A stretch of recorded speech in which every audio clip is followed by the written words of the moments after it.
Movie की शुरुआत होती है स्पेन की एक बेहद खतरनाक जेल को दिखाकर, जहां कैदियों पर इतना जुल्म किया जाता था जैसे कि वे इंसान नहीं जानवर हो। लेकिन एक दिन पूरे सिस्टम के खिलाफ कैदियों के लीडर मैलमैंडर और उसके साथियों ने बगावत शुरू कर दी। इसी बीच ऑलिवर नाम का एक नया गार्ड जेल में आता है। उसकी ड्यूटी अगले दिन से शुरू होने वाली थी, लेकिन अपने सीनियर ऑफिसर्स पर अच्छा इंप्रेशन जमाने के लिए वह एक दिन पहले ही जेल पहुंच गया। उसे बिल्कुल अंदाजा नहीं था कि यही दिन उसकी जिंदगी का सबसे खतरनाक दिन साबित होगा। जैसे ही मैलमैंडर की नजर गार्ड के हाथ में पकड़ी चाबियों पर पड़ी, उसी वक्त छत का एक बड़ा टुकड़ा टूटकर सीधे ऑलिवर के सिर पर गिरा। मैलमैंडर ने अपने मुंह में छुपाई हुई पतली स्टील की तार से चुपचाप अपनी हथकड़ी खोल ली थी। फिर उसने गार्ड को उकसाया और जैसे ही गार्ड पास आया, उसी हथकड़ी से उसका गला घोंट दिया। ऑलिवर के साथ एक और गार्ड था जिसने तुरंत उसे खींचकर खाली सेल नंबर 211 में डाल दिया। तब तक ऑलिवर बेहोश हो चुका था। उधर बगावत ने खतरनाक रूप ले लिया। कैदियों ने ताले तोड़ दिए,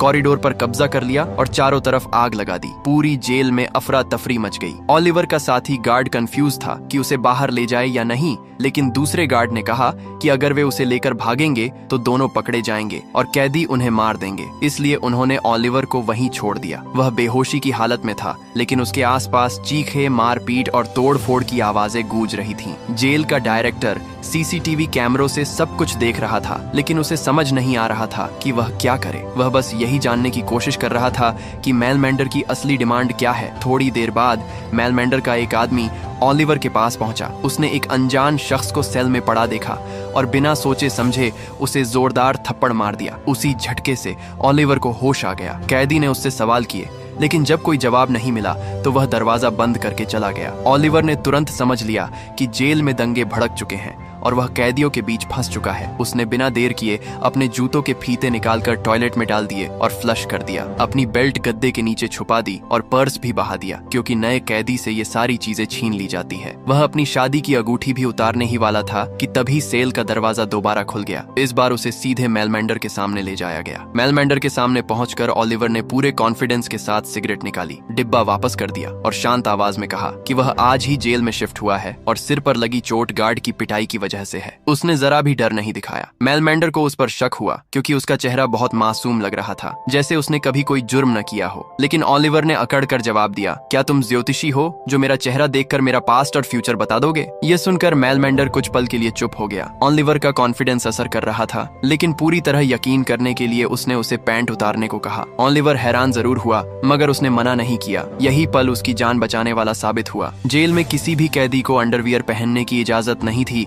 और संयोग से ऑलिवर भी अंडरवियर नहीं पहने था। इससे मैलमैंडर का शक दूर हो गया। इसके बाद कैदियों ने सीसीटीवी कैमरे तोड़ने शुरू कर दिए। ऑलिवर जानता था कि अगर सारे कैमरे टूट गए तो उसका बाहरी दुनिया से कनेक्शन खत्म हो जाएगा।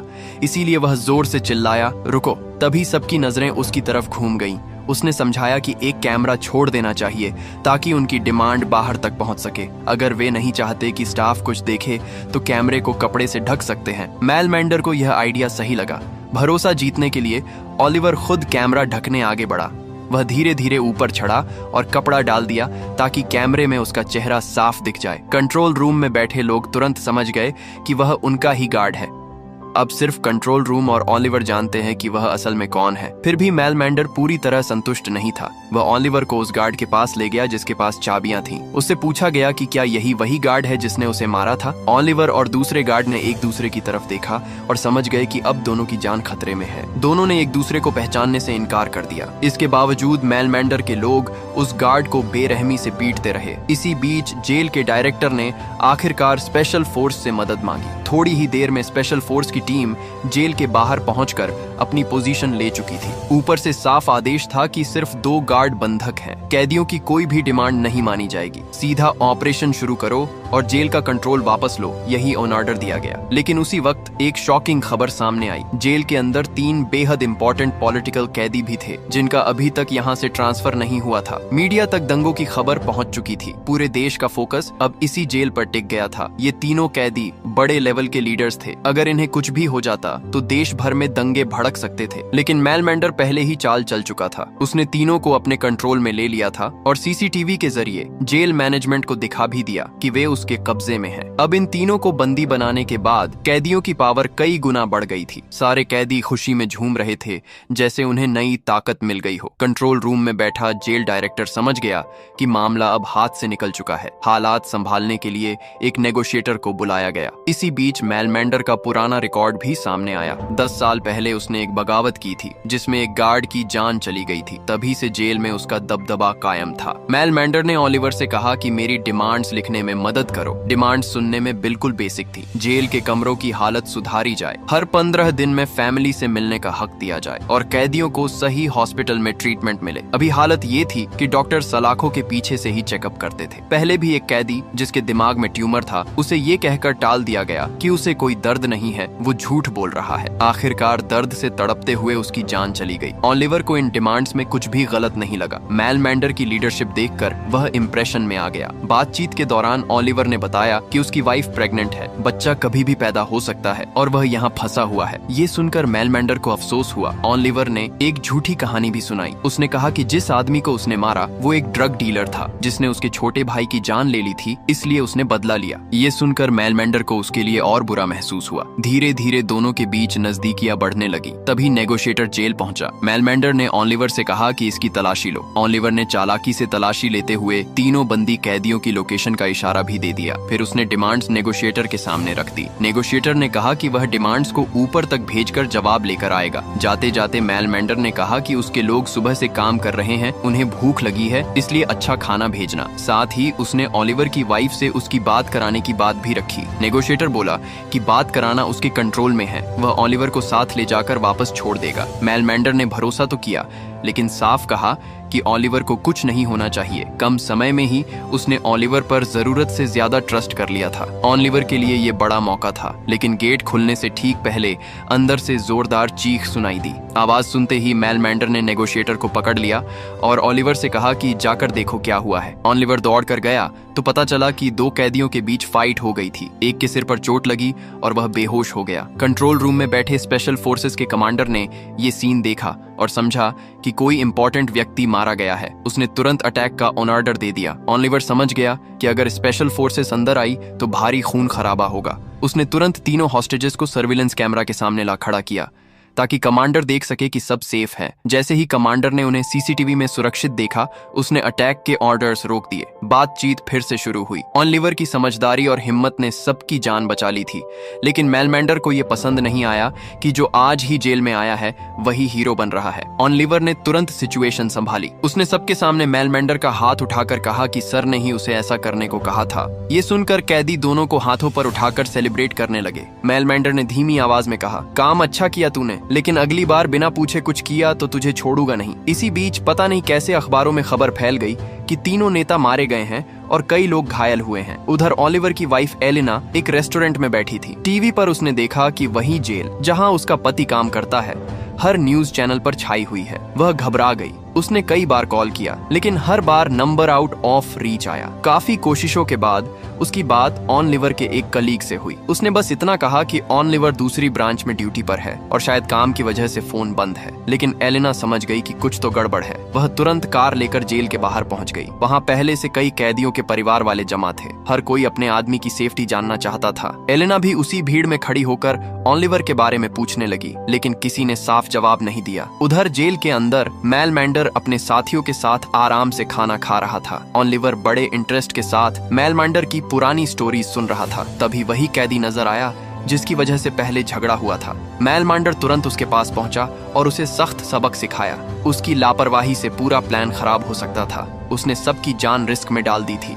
इसी बीच ओलिवर ने मौका देखा। उसने चुपके से मेलमेंडर की कुर्सी पर रखा वॉकी टॉकी उठा लिया। उसे अपनी वाइफ की बहुत टेंशन थी। उसने तुरंत अपने कोलिग से कांटेक्ट किया और कहा कि एलिना को बता दे कि वह सेफ है। कोलिग ने भरोसा दिलाया कि एलिना से बात हो चुकी है और सब कुछ अरेंज कर दिया गया है। उधर मेलमेंडर और उसके साथी जेल के टीवी पर बाहर हो रहे प्रोटेस्ट देख रहे थे। हर तरफ रिश्तेदारों का शोर था। कैमरा उनकी लाइव फुटेज दिखा रहा था। मेलमेंडर ने तय किया कि अब मैनेजमेंट से दोबारा बात करनी होगी, लेकिन जैसे ही वह वॉकी टॉकी ढूंढने लगा, वह कुर्सी पर नहीं मिला। उसने अपने आदमियों के साथ हर जगह सर्च किया, पर वॉकी टॉकी कहीं नहीं मिला। वह सोच में पड़ गया कि आखिर गया कहां। तभी ओलिवर वॉकी टॉकी लेकर आया और बोला कि उसने ही इसे सेफ रख दिया था ताकि यह गलत हाथों में न जाए। बात लॉजिकल लगी, इसलिए किसी को शक नहीं हुआ, लेकिन बालकनी से अपाचे सब देख चुका था। वह तुरंत अपने कमरे में गया, एक छोटे टिन के डिब्बे में छिपा मोबाइल निकाला और एक गार्ड को कांटेक्ट किया जो उसका जानकार था। यही खुलासा हुआ कि अपाचे असल में एक खबरी है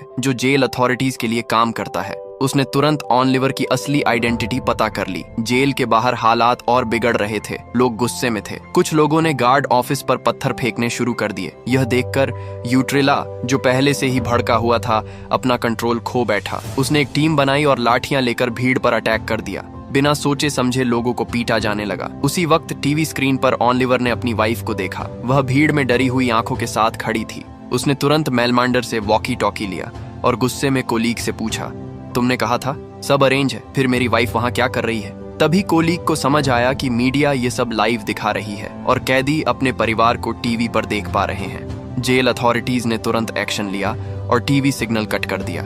उधर प्रोटेस्ट में टेंशन और बढ़ गया। एलिना को अचानक पेट में दर्द हुआ।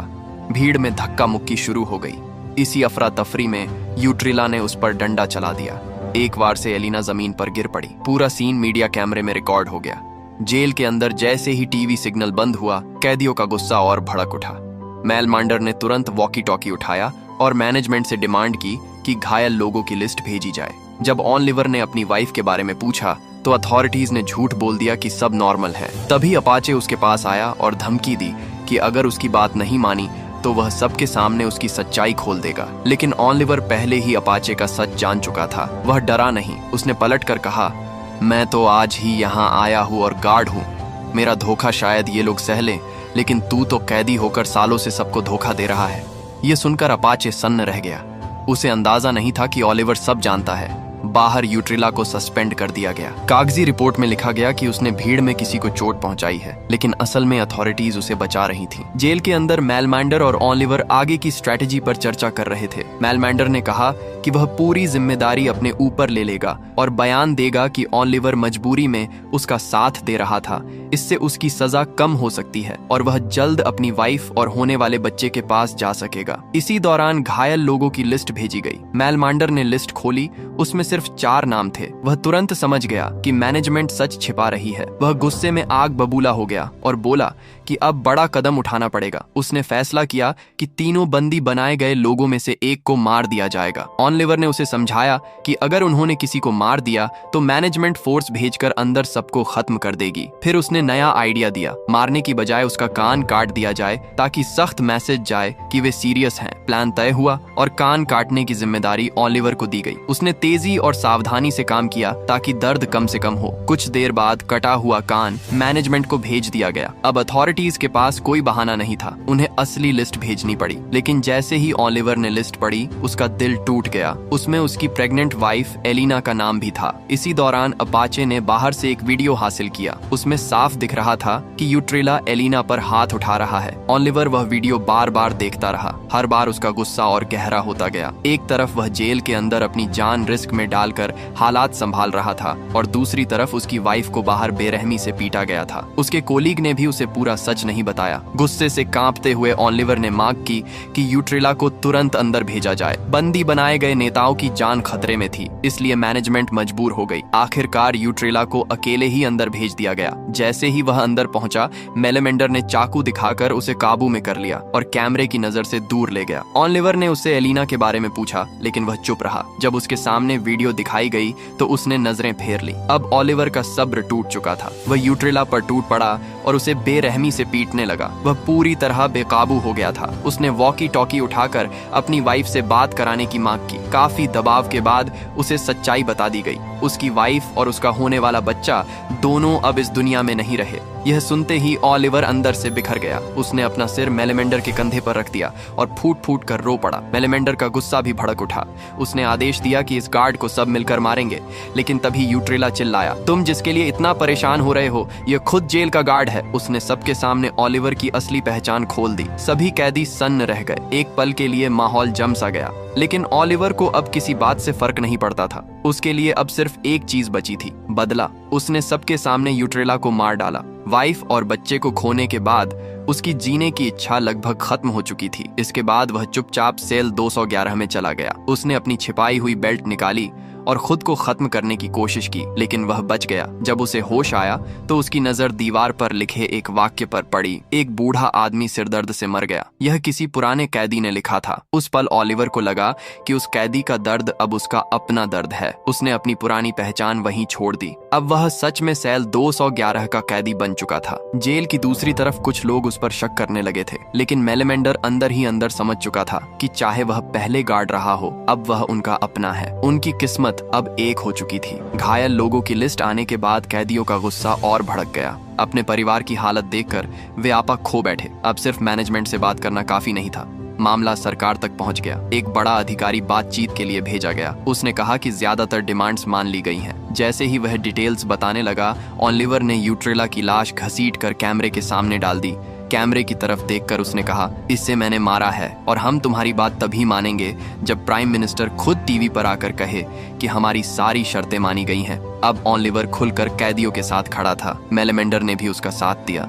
साफ संदेश था, या तो डिमांड पूरी करो या लाशें उठाओ। नेगोशिएटर ने यह सब ऊपर रिपोर्ट किया। मेलेमेंडर जानता था कि सरकार इतनी आसानी से नहीं झुकेगी। उसने अपने लोगों को आदेश दिया कि हॉस्टेजेस को अलग अलग जगह शिफ्ट कर दो और आखिरी लड़ाई के लिए तैयार रहो। इसी बीच मैनेजमेंट ने एक चाल चली। उन्होंने मेलेमेंडर को बताया कि ओलिवर सच में गार्ड है। अगर वह उसे मार दे तो बदले में उसकी सजा कम कर दी जाएगी। जब मेलेमेंडर ने ओलिवर की फाइल देखी तो वह एक पल के लिए चुप हो गया, लेकिन फिर वह आगे बढ़ा। उसने बंदियों को अलग अलग जगह बंद कराया और चाकू लेकर ओलिवर के पास पहुंचा। जैसे ही उसने उसकी आंखों में देखा, उसे वहां एक वफादार और टूटा हुआ इंसान नजर आया। उसका दिल बदल गया। उसने चाकू ओलिवर के हाथ में दे दिया और कहा, मैं तेरे साथ लड़ूंगा। इसी दौरान अपाचे ने मैनेजमेंट को हॉस्टेजेस की असली लोकेशन बता दी। स्पेशल फोर्सेस ने अटैक की तैयारी कर ली। अचानक जेल के टीवी पर सिग्नल वापस आ गया। खबर चल रही थी कि पुराने जेल कानून रद्द कर दिए गए हैं। ओलिवर और मेलेमेंडर को लगा कि उनकी जीत हो गई, लेकिन यह एक ट्रैप था।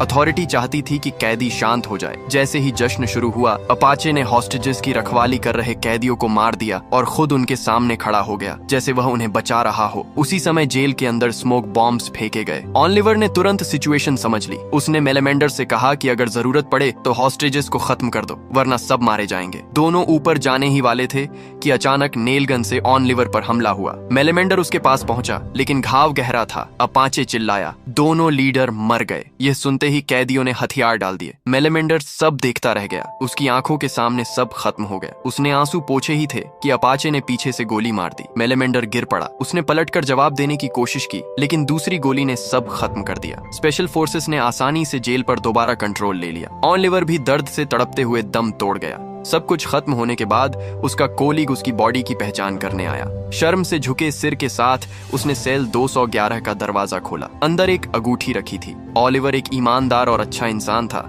लेकिन हालात और सिस्टम ने उससे सब कुछ छीन लिया। आखिर में उसने गार्ड बनकर जीने के बजाय एक कैदी की तरह मरना स्वीकार किया। और इसी के साथ हमारी मूवी यहाँ पर एंड होती है। आई होप आपको ये कहानी अच्छी लगी होगी। अगर वीडियो पसंद आई हो तो इसे लाइक करें और चैनल को सब्सक्राइब करें। मिलते हैं अगली वीडियो में नई कहानी के साथ।